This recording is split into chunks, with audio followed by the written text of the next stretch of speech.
Assalamualaikum warahmatullahi wabarakatuh. Selamat pagi semuanya. Waalaikumsalam pagi, Bu. Ini yang baru masih sedikit ya, sudah mulai. Sudah di pertemuan terakhir ini ya kayaknya ya. Bukan pertemuan terakhir ya, maksudnya kuliah yang sudah mendekati UTS ya. UTS-nya tanggal 6 ya. Nah, 2 minggu lagi ya, siapkan dengan sebaik-baiknya. Kemudian pelaksanaannya seperti waktu peluang ya, nanti soal akan di-email ke kalian, nanti akan diberikan password pas ini saatnya ujian, kemudian jawabannya di-upload di LMS IPB ya. Waktunya 8 sampai 11 itu sudah masuk di LMS ya. Jadi silakan diatur. Pokoknya LMS-nya udah ditutup jam 11 ya. Kalian atur ya. Jadi saya rasa sudah tahu ya, sudah pengalaman waktu peluang ya. Mungkin ada pertanyaan yang terkait ujian sebelum kita mulai kuliahnya sambil nunggu yang lain bergabung ini. Untuk jumlah soalnya 7, Bu, kayak kemarin. Ya sekitar Kabel. itu ya. Oh ya. Dari itu kayaknya pas ya. Karena seperti peluang kemarin itu akhirnya saya pilih juga dari jawaban itu tentu saya ingin ini ya dapat output nilai yang baik ya. Jadi akhirnya saya pilih 5 kalau nggak salah dari nilai yang kalian kerjakan tuh 5 tertinggi dari setiap soal itu ya. Dengan cara seperti itu nilai kalian bagus ya. Kalau semuanya dimasukkan kayaknya nggak sebagus kemarin gitu ya. Nah, saya menyukai cara ini ya daripada saya yang di LMS kayak yang Butami ya. Butami kan mungkin menjodohkan itu ya. Itu saya harus melihat bolak-balik gitu. Jadi melihat catatan di sekalian, terus melihat jawabannya, nggak sistematis gitu ya. Jadi kalau seperti ini kan langsung kalian tempel di situ, cara kalian mengerjakannya sudah jelas gitu ya. Ya itu sebenarnya kemudahan bagi saya juga ya. Nah, memang juga bisa per satu soal dikeluarkan, kemudian sama soalnya terus dibatasin. Itu juga kadang-kadang menyulitkan saya juga ya. Jadi pengoreksiannya itu mesti satu nomor itu di-download dulu, habis itu apa nomor 2. Kalau ini kan satu full gitu ya, satu jawaban kalian. Jadi saya bisa mudah mendownloadnya, nggak perlu nyari-nyari di mana punya siapa gitu ya. Jadi mirip-mirip offline lah ya, tapi sekarang diupload gitu ya. Itu sebenarnya. Jadi untuk memudahkan dari segi pengoreksi sebenarnya ya, teknik ini. Kalau bagi saya ya, mungkin ada dosen lain yang berbeda karena apa ya, memang seperti ini cara penilaiannya macam-macam ya. Ada yang caranya begini, katanya begini, oh it's okay itu ya. Dan itu mungkin nggak berlaku pada semua dosen ya. Nah, mudah-mudahan kalian bisa ya ujian ini TS1 ini karena masih yang UTS ini banyak relatif masih mudah ya. Nanti yang bagian UAS itu ya sudah mulai agak meningkat kesulitannya ya. Oke, saya langsung aja kuliah ya, kan ini direkam jadi nanti bisa dilihat rekamannya. Saya sudah share materi dan termasuk cara menghitungnya ya dengan Excel di LMS IPB. Nanti akan saya tunjukkan ya bagaimana perhitungan gitu ya supaya mudah. Memang sebaran normal ganda ini sebagai awal aja ya, karena kita sudah mengenal peubah acak ganda gitu ya, peubah acak ganda tapi yang masih model umum aja gitu ya. Ada suatu fungsinya, fx-nya, fungsinya segini, x-nya. Nah, salah satu yang terkenal di statistika ini kan normal ya. Nah, kita lihat ini bagaimana kalau normal ganda ya. Nah, normal ganda nanti akan bakal kalian banyak temuin di peubah ganda ya, analisis peubah ganda. Salah satunya nanti juga akan dikenalkan lebih detail tentang sebaran normal ya ganda ya. Karena ini dasar nanti di peubah ganda itu untuk sebaran kayak T-hoteling ya. T-hoteling jadi sebaran kalau univariate kalian kenal dengan T-student gitu ya. Kalau di sini ada di ganda itu ada T-hoteling ya. Terus ada juga sebaran ini ya yang kayak F itu ya, ada sebaran Wishart gitu ya. Nanti itu mirip-mirip sebaran F gitu ya. Nah, nanti pengujian hipotesisnya memang kalian kenal ANOVA gitu di univariate, nanti di multivariate juga ada MANOVA multivariate ya. Tetapi nanti ada pendekatannya ya, pendekatannya pengujiannya nanti ada pendekatannya kalau menggunakan likelihood ratio ya, itu nanti mungkin dibahas di TS2 ya. Itu ada suatu pendekatan yang dikemukakan Barrett ya, saya lupa tahun berapa itu ya, bahwa minus 2 len dari likelihood ratio itu nanti didekati dengan sebaran Q kuadrat ya. Nah, dan pendekatan Barrett ini akhirnya banyaklah dipakai gitu ya, karena memudahkan ya. Oke, kita lihat aja, nanti Ibu kebanyakan cerita ya. Oke, kita lihat PU ganda ya. Jadi kalau dilihat fungsinya waktu univariate itu selalu ada bentuk apa? Akar 2V gitu ya. Kalau sekarang normal gandanya P, nah, kalau pangkat setengah sekarang ada pangkatnya P berdua ya. Kemudian yang univariate kan sigma ya, sigma atau akar dari sigma kuadrat gitu ya. Nah, kalau di PU ganda ini kita gunakan matriks ragam peragam ya. Jadi ini matriksnya isinya ragam peragam ya. Yang di diagonal ini adalah ragam dari X1 sampai XP gitu ya. Sedangkan yang off diagonalnya ini adalah peragam ya. Nah, sigma 12 ini peragam antara X1, X2 gitu ya. Dan sama sebenarnya ya, sigma 21, sigma 12 ini sama. Jadi matriks ragam peragam itu bersifat simetrik ya, karena nilai koefisien di sini sama gitu ya. Kemudian eksponensialnya itu ada minus setengah gitu ya, kalau di univariate minus setengah kali X minus mu dibagi sigma kuadrat ya. Nah, sekarang menjadi seperti ini. Jadi perkalian suatu matriks vektor, ini adalah vektor X dikurangi mu, mu-nya isinya ini, vektor mu-nya ya. Mu 1 sampai mu P, ini adalah min dari XP-nya, ditranspos ya, dikalikan inverse dari matriks sigma, kemudian dikalikan vektor X dikurangi mu. Jadi ini, komponen ini tentunya adalah suatu konstanta ya. Karena ini kan vektor dikalikan matriks itu ya, dia jadi vektor. Vektor dikalikan ininya dia akan menjadi apa? Suatu konstanta ya. Jumlahan, artinya jumlahan gitu ya ini. Merupakan jumlahan ya. Ini bentuk sebaran normal ganda ya. Jadi masih bisa lah kalau masih hafal yang univariate ke multivariate-nya ini saya rasa mudah diingat ya. Tentunya XI-nya ini minus tak hingga sampai tak hingga ya. Nah, kemudian kita lihat yang paling sederhana itu P-nya 2 ya. P-nya 2 jadi tinggal kita ganti aja ya tadi 2V pangkat 2/2 ya. Matriksnya inversnya pangkat setengah ya, ini tetap ya, ini matriks ragam peragamnya hanya sekarang menjadi sederhana 2 kali 2 dan ini pangkat dari eksponensialnya ya. Ini normal ganda 2 ya. Notasinya umumnya ini sebenarnya nggak tilde ya, ini bold ya, kalian bold atau kalian kasih apa garis bawah ya. Ini saya download ya, ada tanda titelnya, tapi saya rasa mudah-mudahan nggak ini ya membingungkan. Sigma ada titelnya, ini menunjukkan dia matriks ya.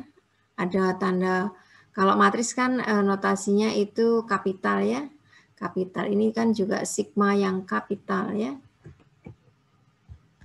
Nah, kemudian kalau kita perhatikan tadi apa namanya inverse-nya ya, ini ya matriks ragam peragamnya. Inverse dari matriks ragam peragamnya. Nah, kalau 2 kali 2 saya rasa masih ingat ya. Apa 1 dibagi determinannya, dikali ininya ditukar gitu ya. Kemudian yang ke sini dinegatifkan ya. Semester lalu ya dapat matrik ya. Ini adalah inverse dari sigma ya. Kemudian untuk peragamnya, jadi peragam itu sigma 12 itu dapat dinyatakan sebagai korelasi antara peubah X1 X2 dikalikan dengan simpangan baku ya, dari X1 simpangan baku dari X2 ya.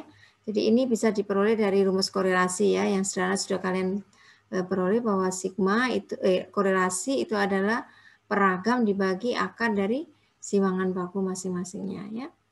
Nah, sehingga kalau kita substitusikan ke sini ya, ini akan diperoleh bentuk seperti ini. Jadi ini adalah sigma 11, sigma 122 dikalikan 1 min rho 12 kuadrat. Ya. Jadi ini adalah bentuk dari determinannya ya. Nah, kemudian kalau kita nyatakan bentuk kuadratnya tadi eksponensialnya ya. Tadi kan eksponensialnya pangkatnya ini ya. Kemudian ini dijabarkan gitu ya. Sedangkan sigmanya tadi ini tadi ya, indeterminannya dikalikan matriksnya ini, inverse-nya, kemudian di XI dikurangi mu I ya. Nah, kalau ini kita uraikan, ini ada bentuknya seperti ini ya. Jadi ini merupakan suatu konstanta ya.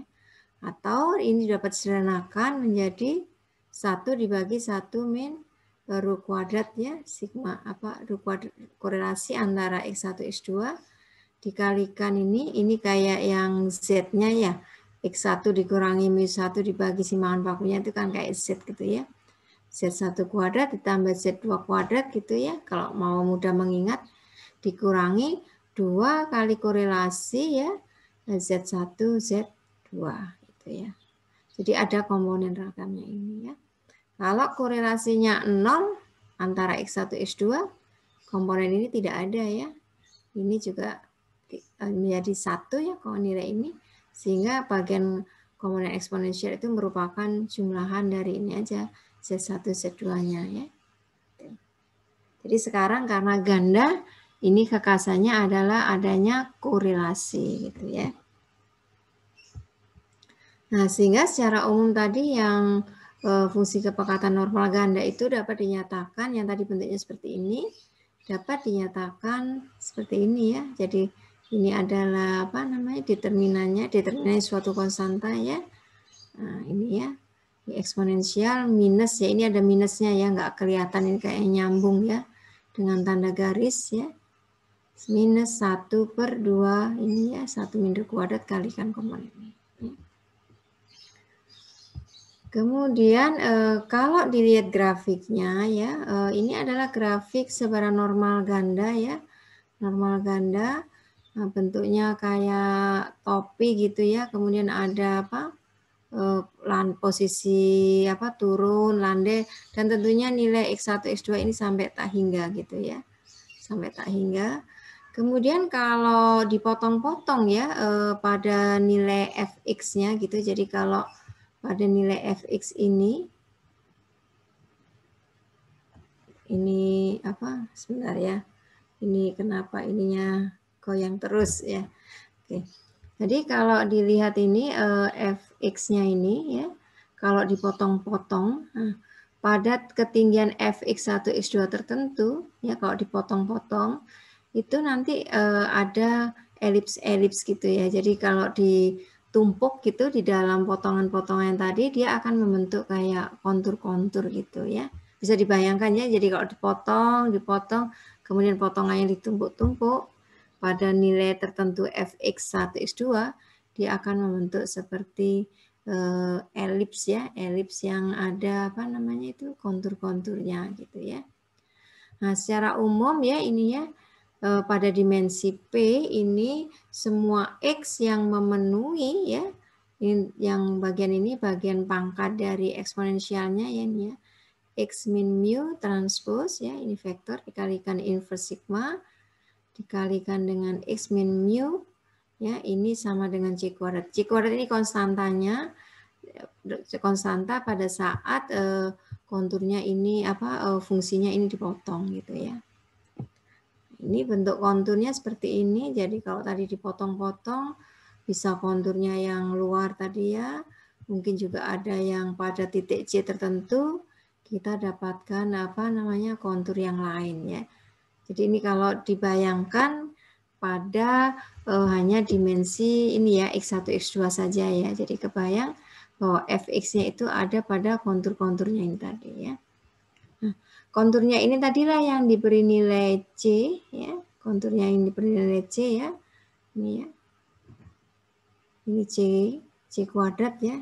Kalau yang tadi C aja ya, berarti C kuadrat ya. Oke, sama. Ini C kuadrat, kemudian kalau kita perhatikan konturnya ini ya, bentuk kontur elipsnya ini yang biru ya, yang biru ini adalah absis yang terpanjang gitu ya. Nah, absis yang terpanjang ini nilainya adalah plus minus, jadi C dikalikan akar lambda 1, ini akar ciri pertama. Jadi kita bisa dikomposisi ya, dikomposisi dari matriks apa? Ragam-peragamnya nanti kita lihat ya contohnya ya. Sehingga sumbunya ini adalah yang ke kiri itu negatif ya, negatif dari C. C adalah ketentuan tadi bahwa harus memenuhi pada titik tertentu di sini ya. Akar ciri dan vektor ciri. Saya rasa akar ciri kalian mengenal dan vektor ciri ya. Sudah mengenal ya, ini padanannya. Ini akar ciri yang terbesar gitu ya. Kemudian karena kalau matriks sigmanya itu ukuran 2 kali 2, akar cirinya juga akan berukuran maksimum itu apa paling ini ya 2 ya akar cirinya ya, nggak mungkin lebih dari 2 ya. Kemudian yang sumbu pendeknya ini berpadanan dengan akar ciri yang lebih kecil nilainya ya. Coba dibuka-buka lagi ya catatan tangan akar ciri ya. Jadi kalau matriks simetri itu akar cirinya real gitu ya. Real. Kemudian ada ketetapan lagi ya. Kalau ragam-ragam kan dia matriks yang definite positif ya. Mungkin kalau ada nolnya ya semi gitu ya. Itu akar cirinya itu juga memenuhi bahwa kalau dia positif definite itu akar cirinya akan lebih besar dari sama dengan nol ya. Dibuka-buka lagi catatannya ya. Jadi kalau diperhatikan elipsnya, kita bisa menggambar elipsnya ya dengan sumbunya tadi di sini ya. Sumbunya ini kan seperti elips. Elips itu kan ada apa namanya? Panjang sumbu paling besar dan sumbu kecilnya gitu ya. Kemudian pusatnya ini adalah pada mu yaitu mu1, mu2 ya. Nah, nanti kemiringannya ini, kemiringan elips ini nanti berhubungan dengan akar ciri ya. Akar ciri, sorry, korelasi, maaf saya ya salah. Nah, ini caranya menentukan akar ciri ya. Ini kalau 2 kali 2 saya rasa kalian bisa lah ya, karena hanya 2 kali 2. Akar cirinya ini caranya seperti ini, kita cari determinan dari sigma min lambda I, kita samakan dengan 0 gitu ya. Sehingga kita punya persamaan ini, persamaan dalam lambda gitu ya. Kemudian kita cari lambda yang memenuhi persamaan ini ya. Nah, diperolehlah bahwa lambda 1 itu adalah sigma 11 plus sigma 12. Jadi yang akar lambda digambar tadi ya, akar lambda 1 ini adalah sigma 11 ditambah sigma 12 ya. Benar ya? Sigma 11 sigma 12 ya, benar ya. Sedangkan akar ciri yang berikutnya yang paling pendek ini adalah sigma 11 dikurangi sigma 12 ya. Kemudian vektor cirinya saya rasa bisa juga ya kalau kita punya tadi apa akar cirinya ada 2 gitu ya. Kita menentukan vektor cirinya dengan memasukkan ya di persamaan ini gitu ya. Masukkan di sini lambda satunya ini diganti dengan nilai yang lambda 1 tadi ya. Sehingga diperoleh persamaan ini ya. Nah, nilai E1, E2 yang memenuhinya ini adalah E1 sama dengan E2. Kemudian ini diperoleh E1-nya ini dinormalisasi ya. Jangan lupa kalau mendapatkan vektor ciri, vektor cirinya itu dinormalisasi ya. Sehingga normnya ini 1 ya. Kemudian kita masukkan yang lambda 2 ya. Caranya sama ya. Akan diperoleh akar ciri keduanya itu adalah 1 per akar 2, yang satunya adalah minus 1 per akar 2 ya. Jadi seperti ini untuk menggambar elips kalian bisa menggunakan ini tadi ya. Lambda I-nya, lambda 1-nya adalah ini, lambda 2-nya ini, kemudian akar cirinya adalah I1 dan I2-nya ini ya. Kemudian kita lihat sekarang kontur sebarannya ya, sini ya. Kalau peragam dari sigma 1, 2 ini bernilai positif, artinya kalau positif berarti korelasinya itu positif ya. Akar ciri pertama, vektor ciri padanya terletak pada garis dengan sudut kemiringan 45 derajat. Jadi kalau ini diperhatikan, akar ciri pertamanya ini terletak pada vektor ciri ya. Kalau akar tuh besaran aja, vektor cirinya itu terletak pada garis yang membentuk sudut 45 derajat ya. Kemudian kedua vektor tentunya karena ini simetrik ya. Vektor cirinya itu akan juga bersifat ortogonal. Jadi keistimewaan matriks simetrik positif definit itu kalian pelajari lagi. Karena nanti ketika belajar peubah ganda juga yang paling banyak dibahas itu adalah matriks ragam-ragam ya, yang memenuhi dia semi definit positif, kemudian simetrik ya. Nih, kalau ini positif ya. Kemudian kalau akar cirinya ini peragamnya ini negatif ya. Negatif di sini atau korelasinya itu negatif. Nah, kebalikannya ya. Jadi pada kemiringannya ini ya terletak pada garis dengan sudut kemiringan 45 derajat melalui titik pusat mu. Jadi arahnya sekarang berbeda ya. Kalau tadi pada sumbu akar ciri yang utamanya ya, akar ciri utamanya itu kalau yang sumbu tadi itu terletak ini ya di sini. Nah, sekarang kalau negatif seperti ini ya. Di sini ini adalah yang utamanya ya, sumbu utamanya, sedangkan ini sumbu yang keduanya gitu ya.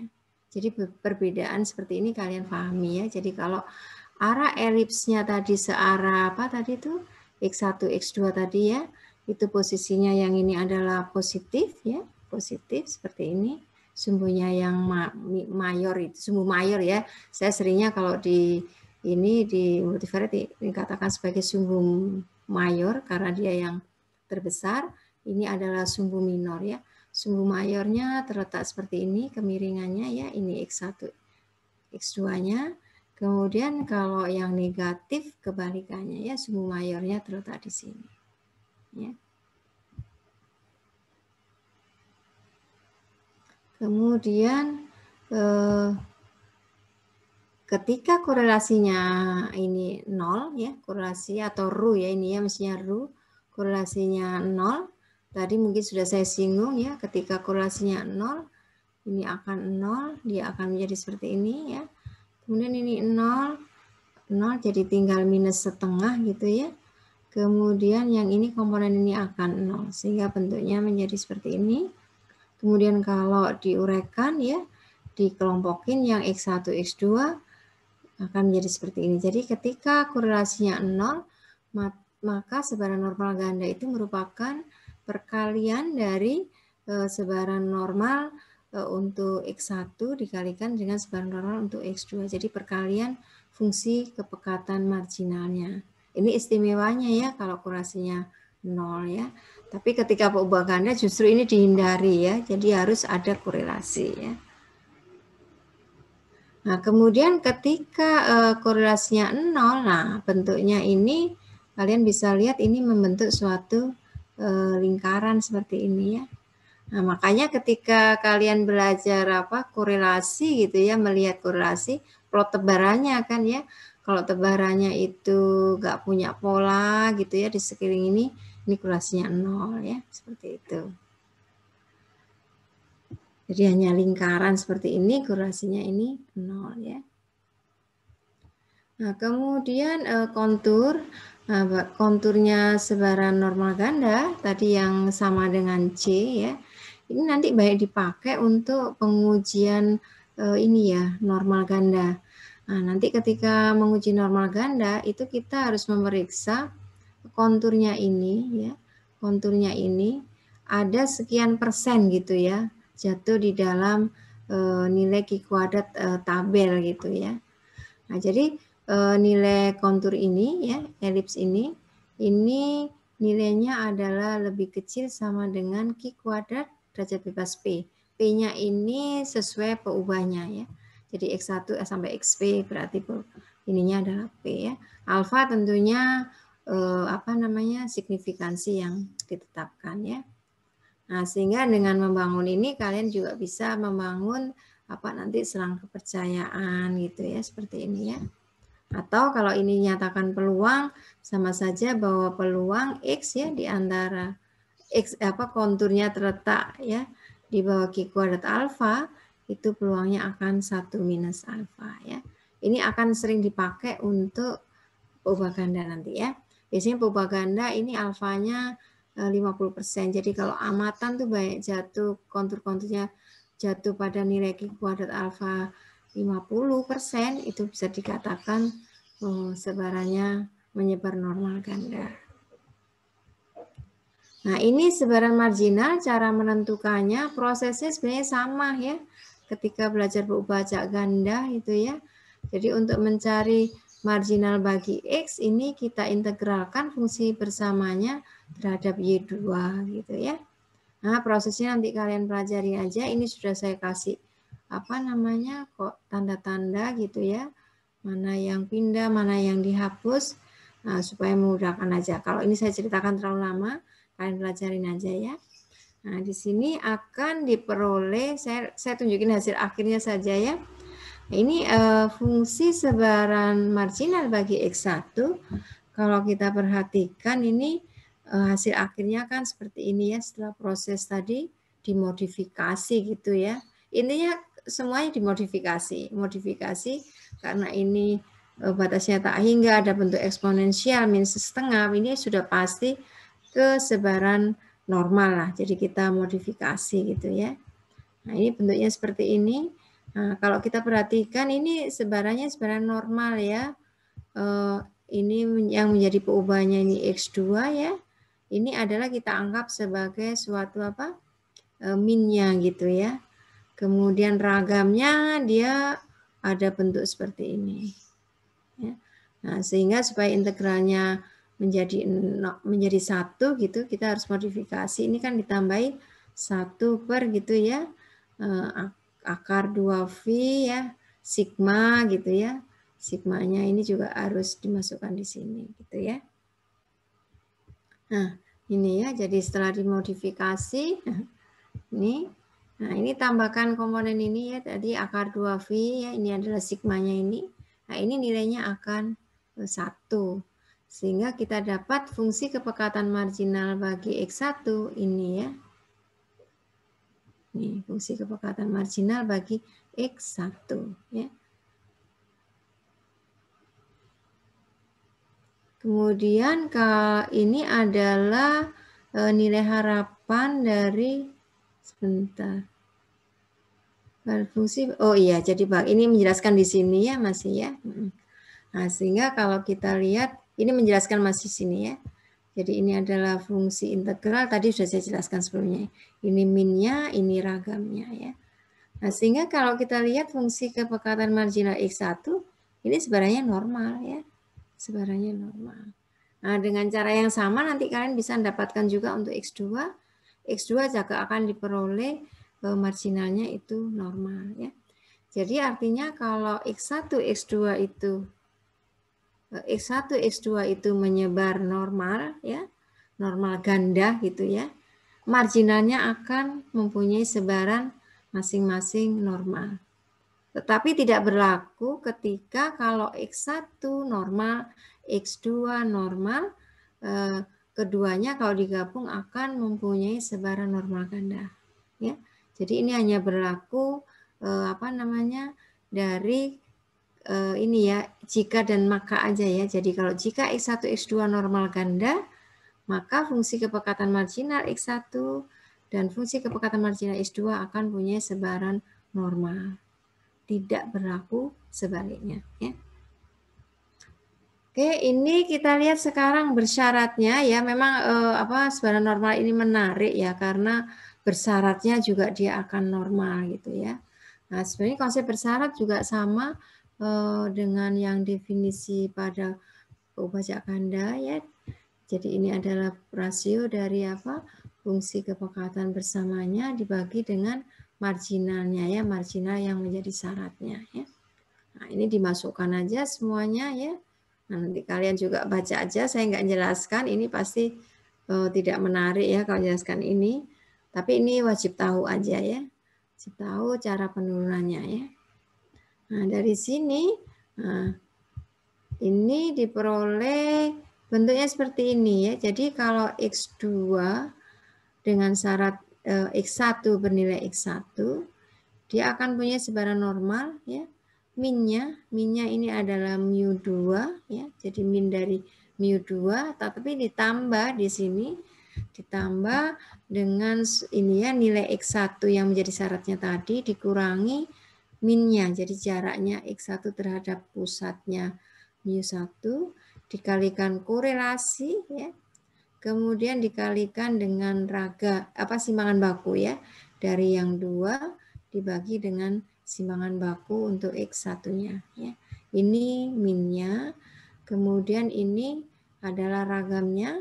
Jadi ragamnya adalah sebenarnya ragamnya sama dengan sigma 2 kuadrat. Hanya di sini ya perlu dikalikan dengan 1 min rho kuadrat ya. Nah, nanti ini bisa dimodifikasi kalau X1 dengan syarat X2. Jadi sebenarnya sama saja, tinggal mengganti ininya aja ya, ditukar gitu ya. Nah, jadi ini bisa dipandang seperti regresi X2 pada X1 ya. Karena ini kita menentukan nilainya nilai dari minnya ini merupakan fungsi dari X1. Makanya dikatakan ini regresi X2 pada X1 ya.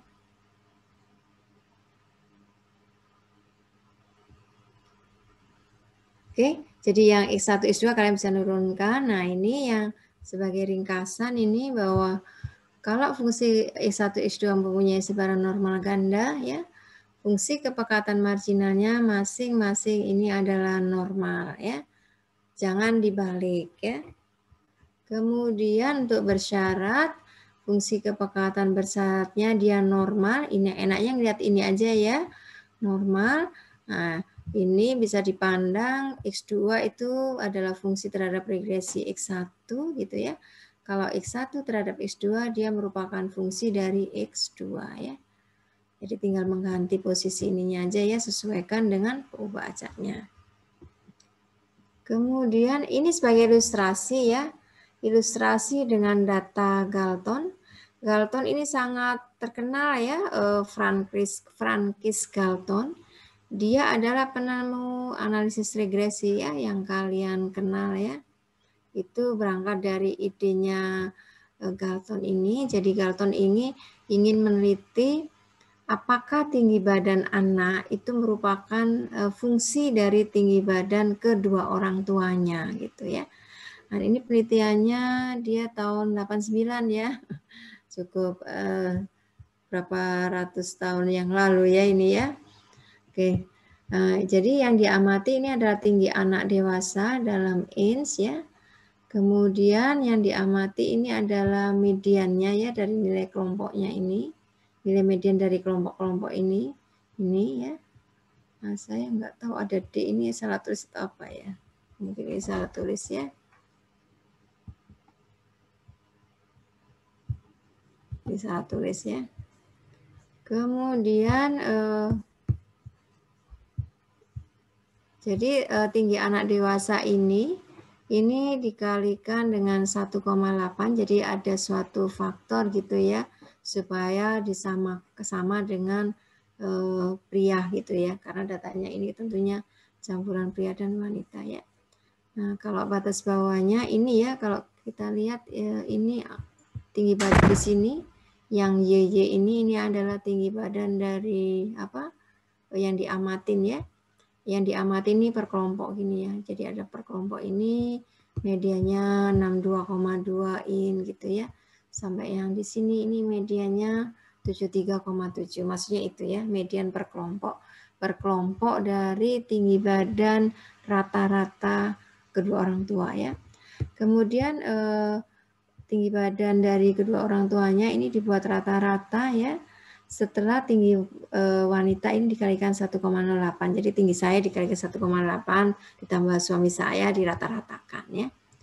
Nah, kemudian nilai mediannya dari kelompoknya ini ada nilainya 64,5 dan 72,5 ya. Ini mediannya ya. Kemudian ini gambaran dari data yang diamati Galton ya. Jadi ini kayaknya kalau dilihat kan ada tren gitu ya. Jadi semakin tinggi badan orang tua semakin tinggi, ini tinggi badan anaknya juga semakin tinggi. Jadi ada tren seperti itu ya. Nah, kalau diperhatikan ini adalah plot frekuensi ya dari tinggi anak dewasa ya, baik pria dan wanita ya setelah dilakukan justifikasi tadi ya. Ini nampaknya simetrik ya ini ya. Simetrik, mungkin rata-ratanya sekitar di sini kali ya, 68,2. Sedangkan rata-rata tinggi kedua orang tuanya ini juga simetrik ya, mungkin tingginya sekitar di sini juga ya. 68,5 kalau di sini ya hampir sama ya. Hampir sama posisi ininya ya. Tetapi ada juga yang nilainya di anak ini sudah jauh ya dari yang orang tuanya ya. Tapi ada juga ya yang lebih rendah lagi ya dari orang tuanya.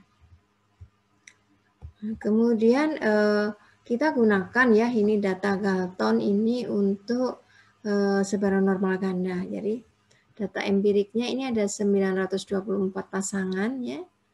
Y2 adalah tinggi anak dewasa. Ini diasumsikan dia mempunyai sebaran normal. Ini minnya ya. Jadi dari data tadi dilihat rataannya, dan ini adalah ragamnya ya. Sehingga S2-nya akar dari ini ya. Ini 2,53. Sedangkan Y1 rata-rata tinggi kedua orang tua.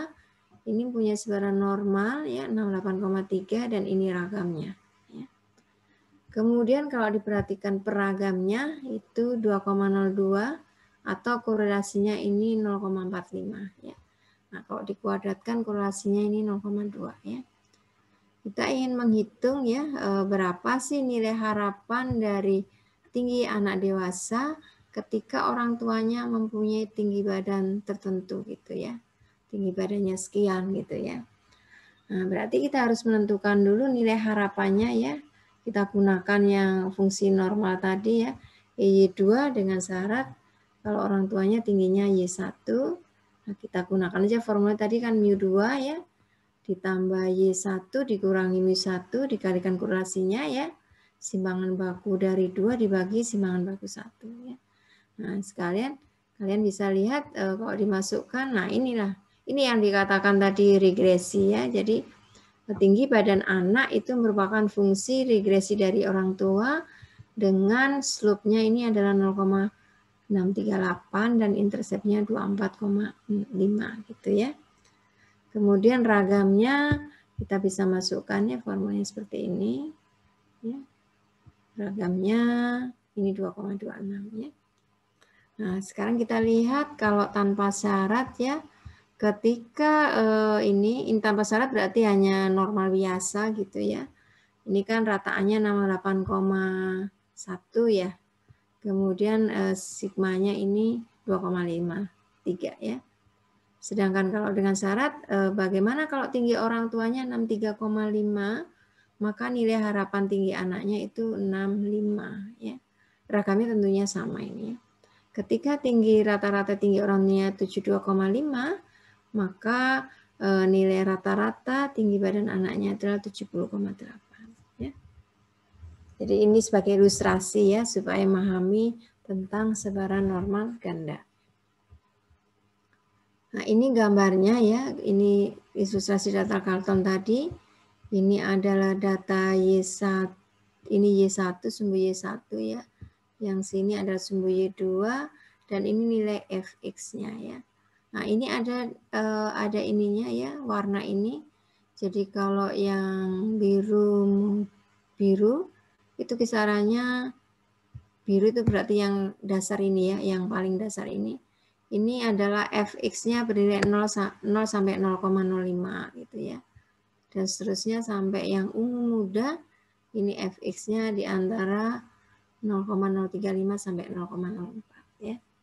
Jadi puncaknya ini pas 0,04 fx-nya yang titik ini ya, ujung ini puncak itu ya. Dan ini kalau digambar untuk ini ya, tinggi badan ketika Y2 ya ini ya, untuk Y2-nya ini. Kemudian ini adalah FY2-nya ya. Jadi ini berbagai nilai pada untuk Y1 tertentu. Jadi ini bersyaratnya ya. Yang cuma nggak terlihat banget ya ini ya. Y1 72,5 itu yang merah. Ini mungkin ya. Ini adalah sebarannya ya. Sebaran dari nilai Y2 ketika Y1-nya bernilai 63,5 gitu ya. Itu membacanya. Semuanya normal ya. Normal, hanya min-nya itu berbeda-beda. Jadi kalau kita kembali ke sini, ini sebarannya untuk yang ini adalah sebarannya normal gitu ya. Ketika tinggi orang tuanya itu rata-ratanya 63,5, mempunyai sebaran normal dengan min-nya ini, kemudian ragamnya ini ya. Dan inilah yang tadi itu digambar di sini ya. Digambar di sini. 4 macam sebaran tadi ya. 4 atau berapa. Tapi di sini ada unconditional tuh yang ini yang tanpa syarat ya. Jadi sebarannya ini punya ragam yang sama, tetapi apa min-nya ini berbeda-beda ya, tergantung nilai dari tinggi badan orang tuanya yang jadi syarat di sini. Nah ini ilustrasinya ini yang yang ditemukan Galton ini regresi ya. Kemudian ini yang tadi kita menggunakan normal ganda itu kalau diregresikan bentuknya seperti ini. Nah ini kalau dianggap bahwa tinggi badan anak dan orang tua itu bebas, dia hanya rata-rata aja ya, jadi tanpa syarat tadi ya. Jadi pada semua nilai Y1 sama ya. Ini sebagai ilustrasi. Ini regresi. Yang biru ini garis regresi ya. Oke, kita lihat lagi sekarang masih data Galton ya ini ya. Nah, ketika nilai harapan Y1-nya 68,3 gitu ya. Ragamnya ini 3,18 gitu ya. Kemudian Y2-nya ini juga 68,1. Ini yang Y2 itu anak ya. Kemudian ragamnya ini ya. Nah, modelnya tadi kan ini ya. Nah, kalau kita ini sebenarnya pembuktian dari ini ya, sifat yang waktu belajar nilai harapan bersyarat itu ya. Yang waktu itu hanya ada bukti, nggak ada contoh. Ini sebenarnya hanya pembuktian aja ya. Jadi nilai harapan dari nilai harapan Y2 dengan syarat ini, masih ingat ya, itu sama dengan nilai harapan Y2 ya. Coba buka-buka lagi ya. Ini pembuktian aja di situ. Kemudian ragam dari nilai harapan ini ya sama dengan nilai harapan ya. Nilai harapan dari ragam yang bersyarat ini ya ditambah sesuatu ya waktu itu ya dengan ragamnya ini menjadi ragam Y2. Ini hanya pembuktian aja ya. Yang waktu belajar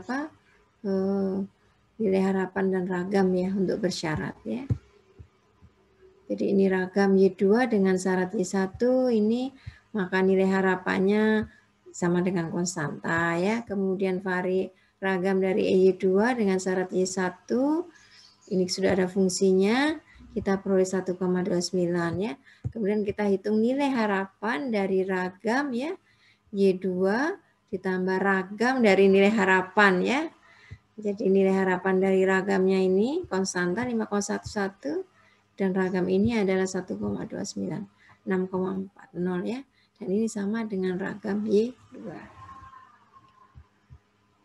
Kemudian kita lanjut, ini sudah mau selesai ya, dikit lagi ini ya. Sifat sebaran normal ganda, ini saya rasa yang awal-awal sudah tahu ya, ini juga berlaku rataan sama dengan modus sama dengan median, ini juga berlaku pada multivariat ya. Kemudian FKP-nya, ini dia simetris sepanjang kontur, pada nilai konstan C tertentu dengan pusat konturnya adalah pada min-nya ya. Kemudian kombinasi linier dari komponen X ya, itu juga mempunyai sebaran normal.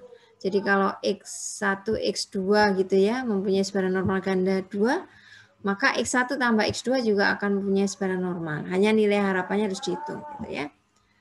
Kemudian semua himpunan bagian dari komponen X ini juga mempunyai sebaran normal ganda ya. Jadi keistimewaan, jadi kalau kita subset gitu ya, kita punya X1 sampai XP, kita subset sebagian, hanya tertarik misalkan pada R dan S, itu juga akan punya sebaran normal ganda ya.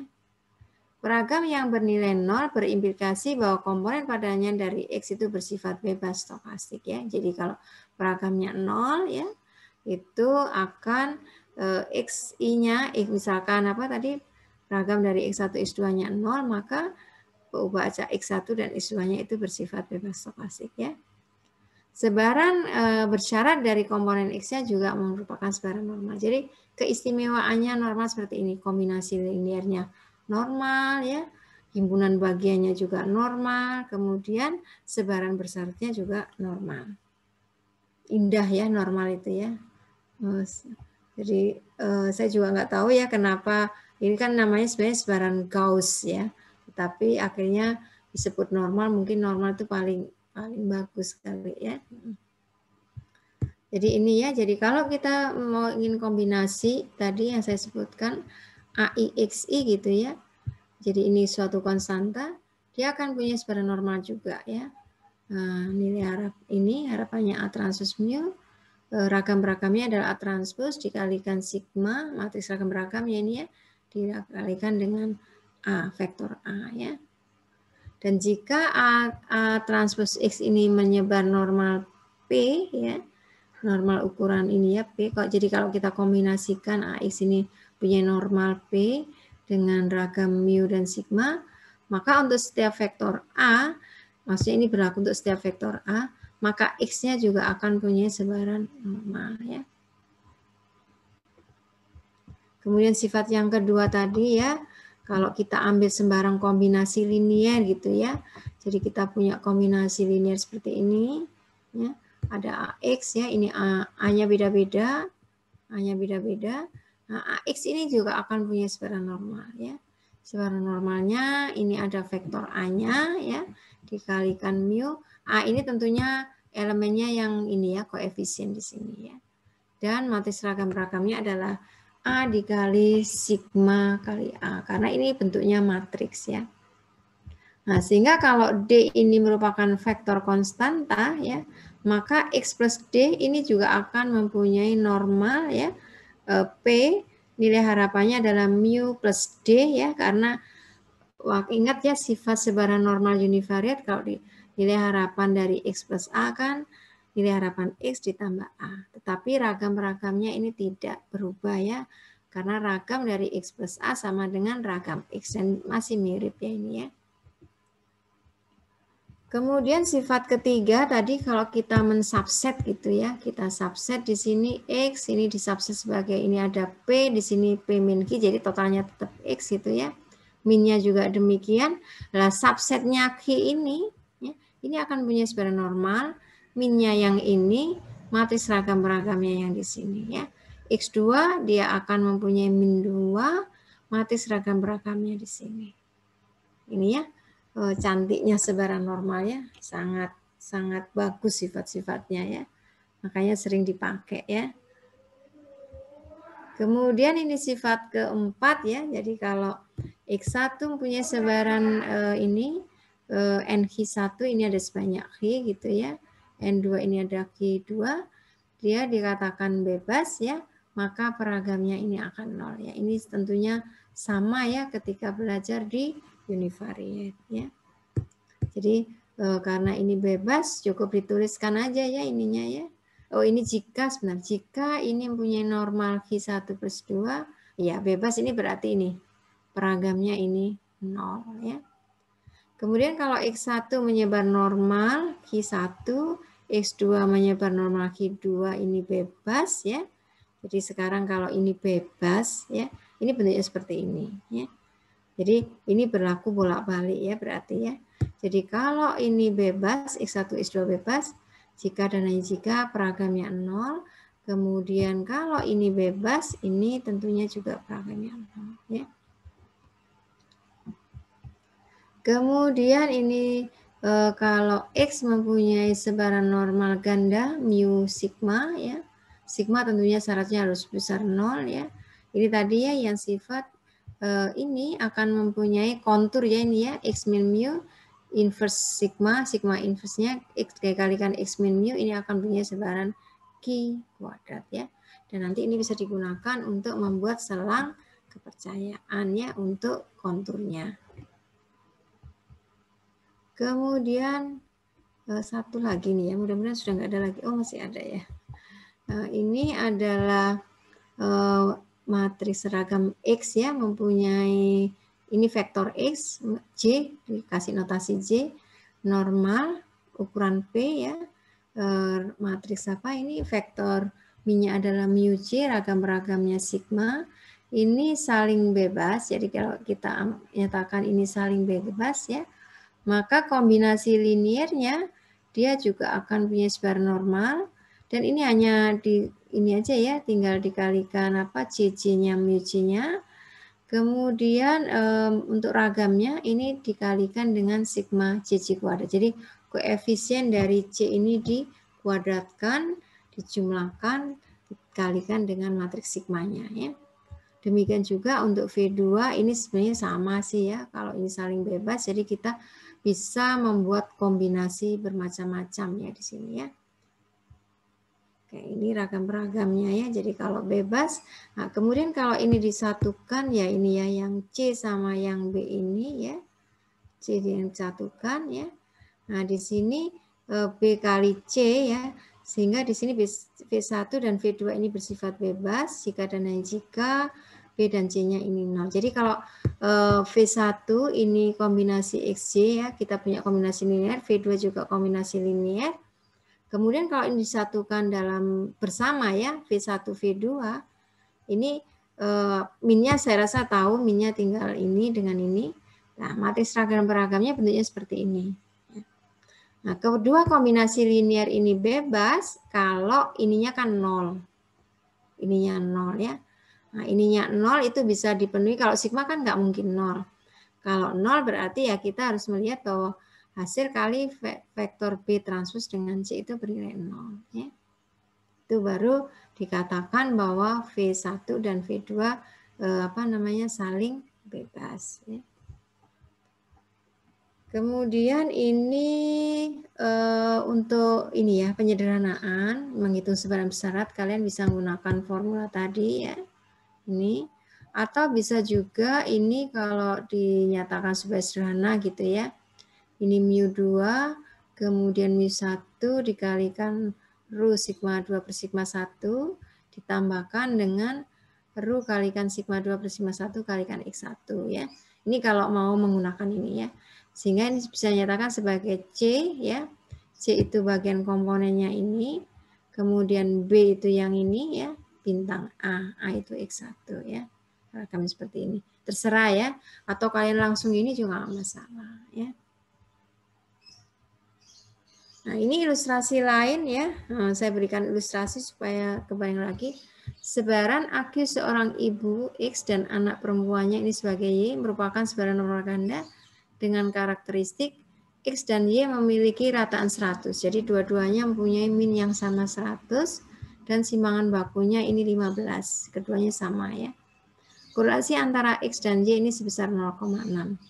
Tentukan koefisien regresi linear untuk memprediksi Y dari X. Berarti kita mencari tadi ya persamaan regresinya ya, nilai harapan Y dengan syarat X ya.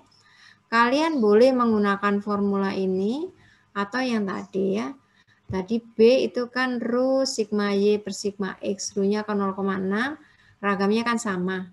Jadi 0,6 ya. Kemudian C-nya itu mu2 dikurangi B bintang mu X. Jadi 100 dikurangi ru B-nya tadi 0,6 dikalikan 100 karena sama 40 ya. Maka kita punya memprediksi AQ dari anak dari orang tuanya itu dengan menggunakan ini. Jadi kalau AQ ibunya 120, berarti AQ anaknya adalah 40 ditambah 0,6 kali 120. Nah, itu berapa tuh? 0,6 kali 120, 6 kali 12, 9 berapa? 60, 72, berarti 112 ya. Kemudian sebaran AQ anak perempuan ketika AQ ibunya 145 ya. Ini sama aja dengan yang tadi saya tanyakan ya. Kalau AQ ibunya 145, maka rata-rata dari AQ anak itu 127. Kemudian ragamnya ini 12 ya. Ini salah satu aplikasi ya untuk sebaran normal. Kemudian berapa persentase anak perempuan yang ibunya mempunyai skor AQ 145 akan memiliki AQ paling sedikit sebesar AQ ibunya. Jadi kita menentukan peluangnya ya. Peluangnya bahwa AQ ibu yang punya AQ 45 juga akan mempunyai AQ anaknya itu paling sedikit 145. Berarti yang kita cari adalah peluang AQ anak lebih dari 145 ya. Jadi kita kembali lagi yang tadi, ini kan sebenarnya normal ya. Ini minnya, ini ragamnya. Nah, kita mencari Z-nya di sini adalah 145 ya. Dikurangi 127 rataannya, dibagi simbangan bakunya 1,5. Nah, kemudian kita cari peluang Z lebih besar 1,5 ya. 1,5 ini peluangnya adalah ini ya, jadi ada 6,68% anaknya akan mempunyai AQ lebih dari 145 ya. Oke, ini sebaran normal ganda nggak perlu ya, ini hanya mungkin nanti kalian memerlukan ketika belajar norma sebaran peubah ganda ya. Jadi ini adalah pembuktian untuk sebaran fungsi pembangkit normal ganda ya. Dan ini nggak akan saya keluarkan di ujiannya yang untuk normal ganda, paling saya keluarkan yang tadi ya. Nah, ini penurunannya. Nah, kalau kalian lihat nanti peubah ganda dibuka kembali matriksnya ya. Karena seperti ini, sigma ini didekomposisi spektral seperti ini, kalian mesti tahu ya. Kemudian dekomposisi spektral ini yang merupakan akar cirinya ya, yang lambang apa ini? Ini adalah vektor cirinya ya. Jadi dia kombinasi seperti ini ya. Yang tadi dibahas juga di sebaran normal ganda. Jadi buka kembali, matriks tidak boleh nggak suka karena juga di komputasi itu sangat diperlukan ya. Ketika kalian mengalihkan matriks dan vektor yang ukurannya salah, outputnya akan nggak ada ya. Nah, ini masih sifat-sifat fungsi pembangkit normal ganda ya. Jadi ini mirip sih sebenarnya, cuma nggak saya bahas lebih detail ya. Ini hanya tambahan aja. Ini beberapa latihan. Nah, sekarang kita lihat. Saya tunggu pertanyaan dulu sebelum kita lihat Excel-nya. Ada yang tanyakan tidak? Belum? Oke, kalau belum saya lanjut aja. Karena kita ini bertemunya online, jadi sebentar. Saya kayaknya salah ya. Bentar ya, bukan yang ini.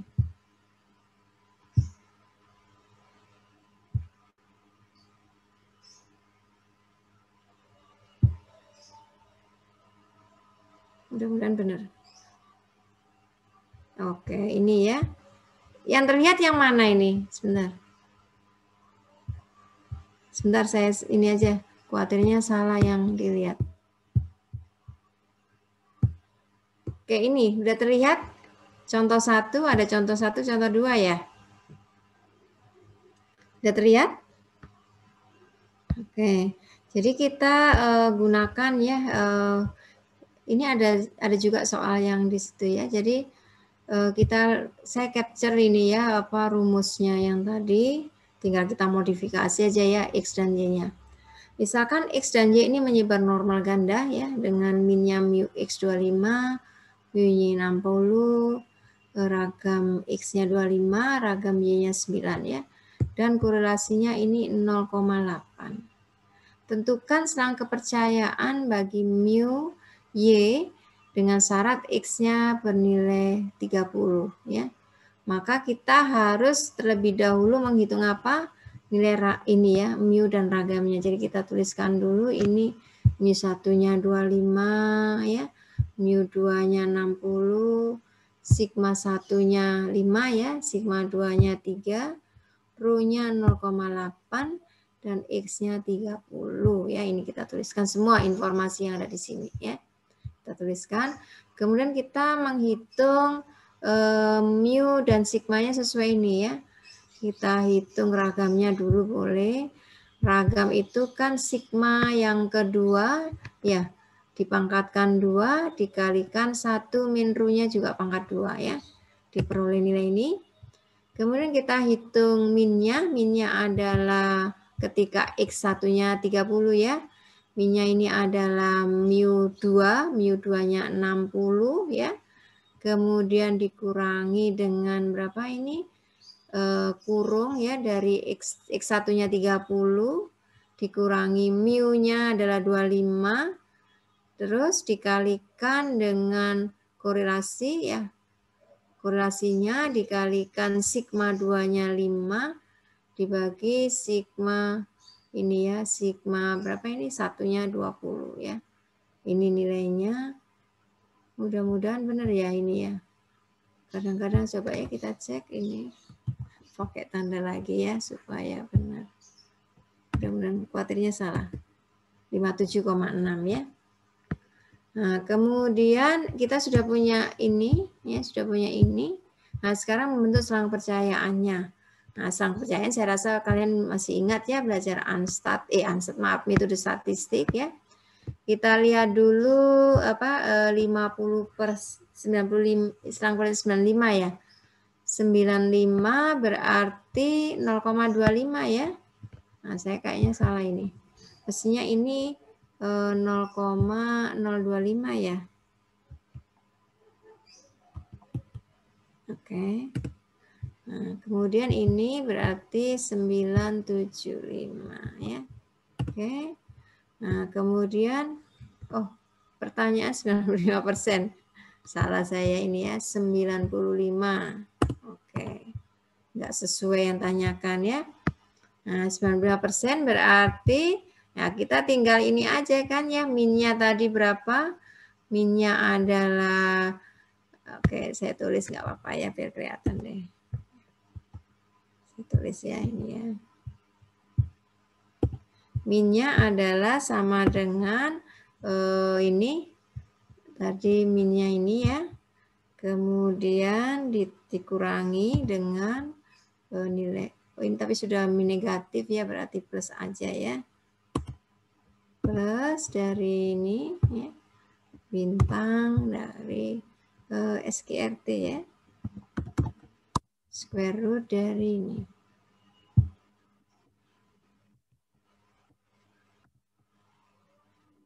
Ini saya pakai kebanyakan ya. 54. Kemudian yang di sini sama dengan minnya ya. Ditambah dengan ini. Terus bintang dari square root.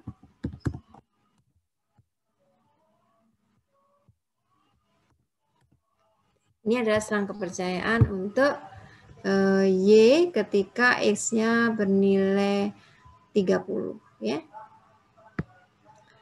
Kemudian kita lihat contoh 2 ya. Contoh 2 ini ada di soal yang di PPT ya, bayar PPT. Nah, saya ambil lagi ini, jadi kita selalu ngambil ini supaya nanti bisa menghitung ya. Jadi jangan bingung ada pertanyaan begini bagaimana ngitungnya ya.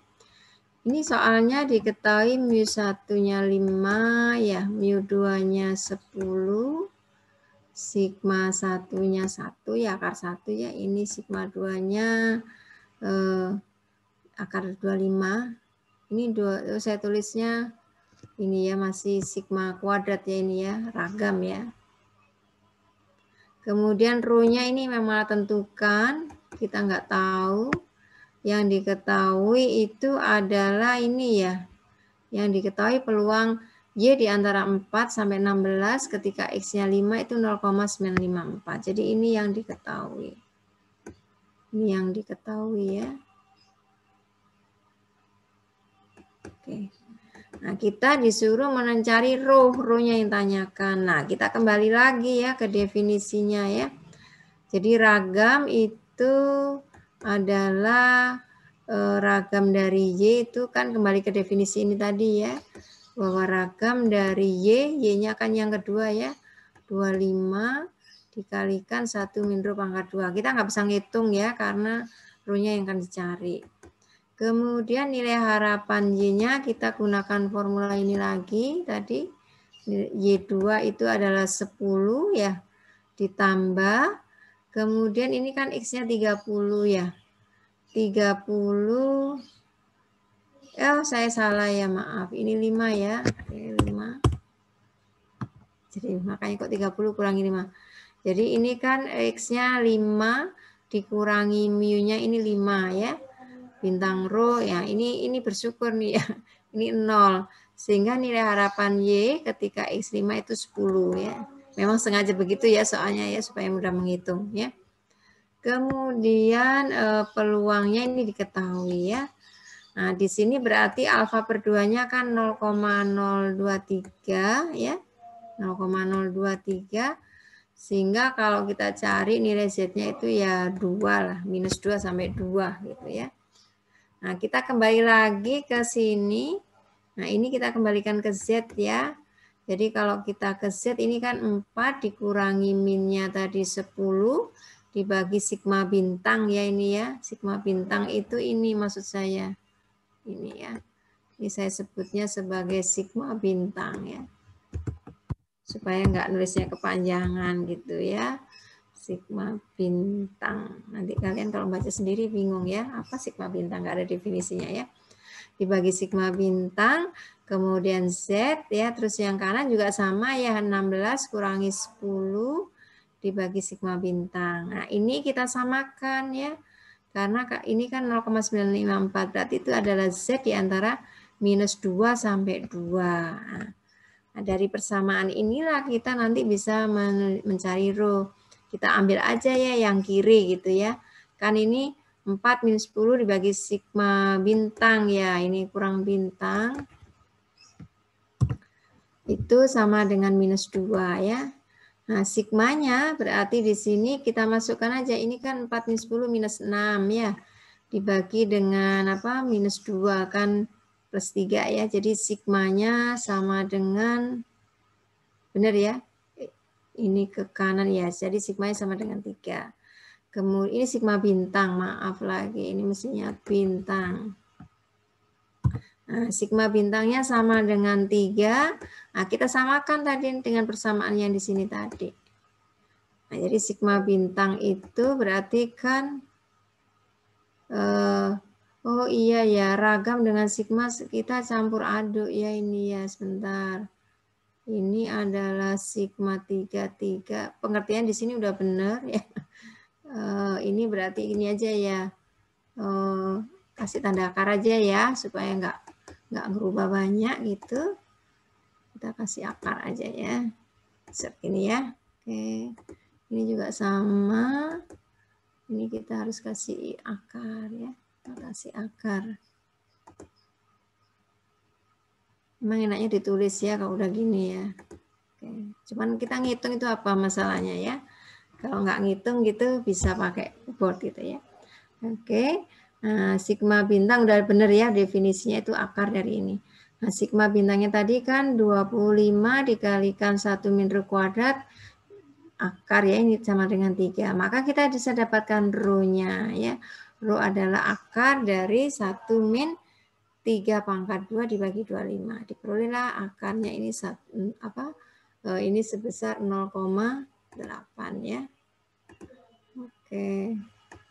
Jadi caranya seperti ini menghitungnya tetap karena bersyarat itu menjadi sebaran normal biasa gitu ya, univariat, sehingga kalian bisa membuat selang percayaan ya dan sebagainya.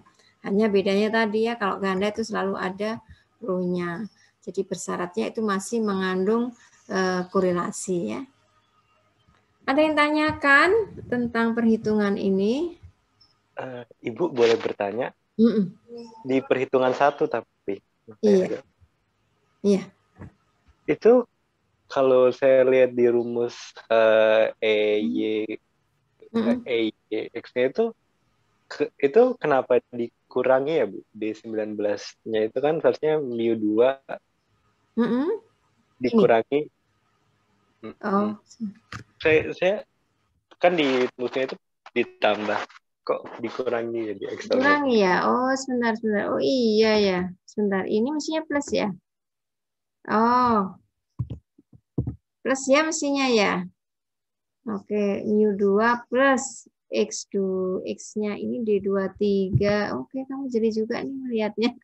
Makasih koreksinya. 30 dikurangi. Oke, iya. Berarti merubah ya, tapi enaknya kalau pakai Excel ini sudah berubah sendiri ya. Makasih koreksinya ya. Terus ada lagi kah? Sudah, nggak ada lagi. Iya, kenapa saya dikurangin ya? Ada lagi yang tanyakan? Terima kasih koreksinya.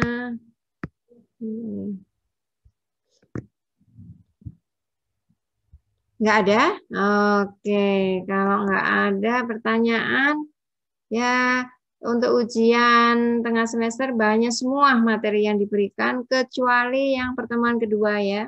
Kalau Borel masih saya keluarkan, Borel, terus apa pengertian ini ya, Medan Sigma. Kalau yang kedua itu kan tentang ini ya, apa peubah acak, fungsi sebaran ya nggak perlu ya. Yang pertemuan 1 aja ya. Pertemuan kedua nggak perlu, itu agak abstrak lagi ya. Jadi pertemuan 1, terus pertemuan 3 itu membahas tentang sebaran diskrit kontinu ya. Beberapa yang terkenal termasuk apa namanya? Momen ya. Fungsi pembangkit momennya, univariat, peubajak ganda, terus fungsi pembangkit momen ganda, dan satu lagi sebaran normal ganda ya. Oke. Semuanya mudah-mudahan porsinya soalnya hampir sama lah, karena juga untuk penilaian supaya jangan didominasi oleh salah satu materi gitu ya. Semua akan ada ya. Dan Ibu belum buat soal ya. Mungkin ada yang mau menyumbang soal.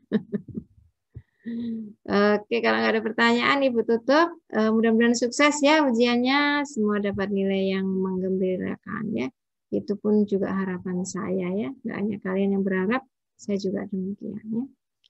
Mohon maaf kalau ada selama perkuliahan kekurangan Ibu, namanya juga manusia, kita nggak luput dari kekurangannya. Meskipun sudah dipersiapkan dengan baik, tetap aja masih ada kekurangannya. Oke, semoga ilmu yang diberikan Ibu ini bermanfaat sebagai landasan kalian untuk melangkah nanti ya ke TS1 dan teori-teori yang advance lagi ya. Dan siapa tahu di antara kalian juga akan ada yang lanjut ke S2 gitu ya. Semoga sukses semuanya. Bu akhiri. Assalamualaikum warahmatullahi wabarakatuh.